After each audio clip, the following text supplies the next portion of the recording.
The handcuffs clicked shut on wrists that had once carried a wounded soldier 2 miles through enemy fire. Frank Delgado didn't resist.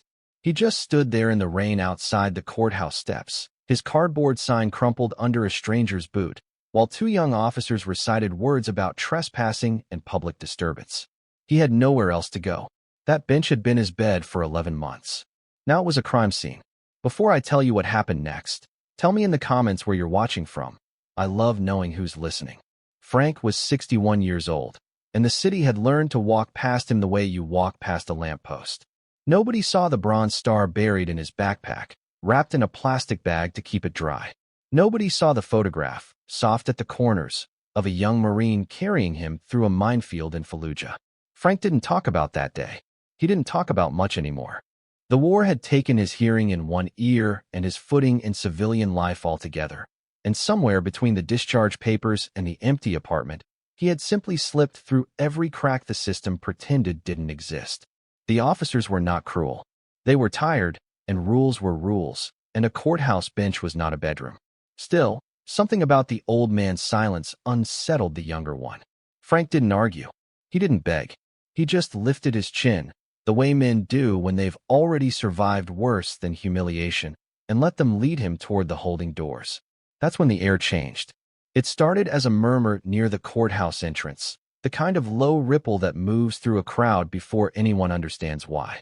Footsteps, measured, deliberate, unhurried, echoed down the marble corridor. Dust hung suspended in a shaft of gray morning light pouring through the tall windows, and for a moment everything seemed to hold its breath. A man in dress whites stepped through the doors, for stars gleamed on his shoulders. The bailiff froze mid-sentence. The officers straightened instinctively, the way bodies remember training long after minds forget the reason for it.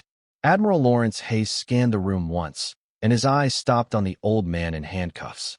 For a long second, nobody breathed. "Sergeant Delgado," he said, his voice steady but trembling at the edges. "Took me 11 months to find you." Frank's knees nearly gave out. He thought he'd never see that face again. He was wrong. The Admiral had been that young Marine once, the one Frank dragged through smoke and gunfire when his legs no longer worked. 22 years had passed since that minefield. 22 years, and Hayes had never stopped looking for the man who saved him. Through VA records gone cold, shelters that had no name on file, cities that swallowed him whole. A clerk whispered something to a colleague. A reporter near the back lowered her phone, forgetting to record. Even the officers, hands still resting on the cuffs, didn't move. This was the moment that mattered. Not the rank, not the medals, but the question hanging silent in the room. How does a nation forget the very men it once depended on to remember everyone else? How many Franks were sitting on benches tonight, invisible, while the world walked briskly past? The Admiral didn't raise his voice. He didn't need to.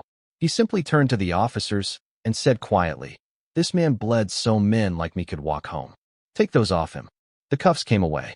Frank's hands shook, not from fear now, but from something closer to disbelief, the kind that arrives uninvited after years of being told you don't matter.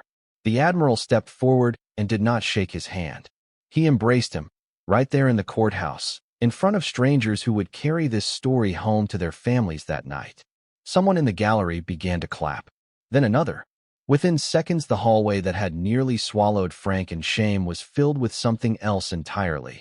Applause that rose like a tide, unstoppable, undeniable, the sound of a debt finally being acknowledged, if never fully repaid. The charges were dropped before noon. By evening, the Admiral had arranged a room, a doctor, a path forward Frank hadn't dared imagine in 11 months of sidewalks and silence. Because kindness doesn't vanish. It waits, and it finds its way back. And somewhere, in a quiet courthouse hallway, dust still drifting gold in the morning light, an old soldier finally understood that the world hadn't forgotten him after all. It had simply taken a little longer to remember. If this story moved you, tell us below. Have you ever seen someone overlooked turn out to be the bravest person in the room? Share this with someone who needs reminding that kindness always finds its way home.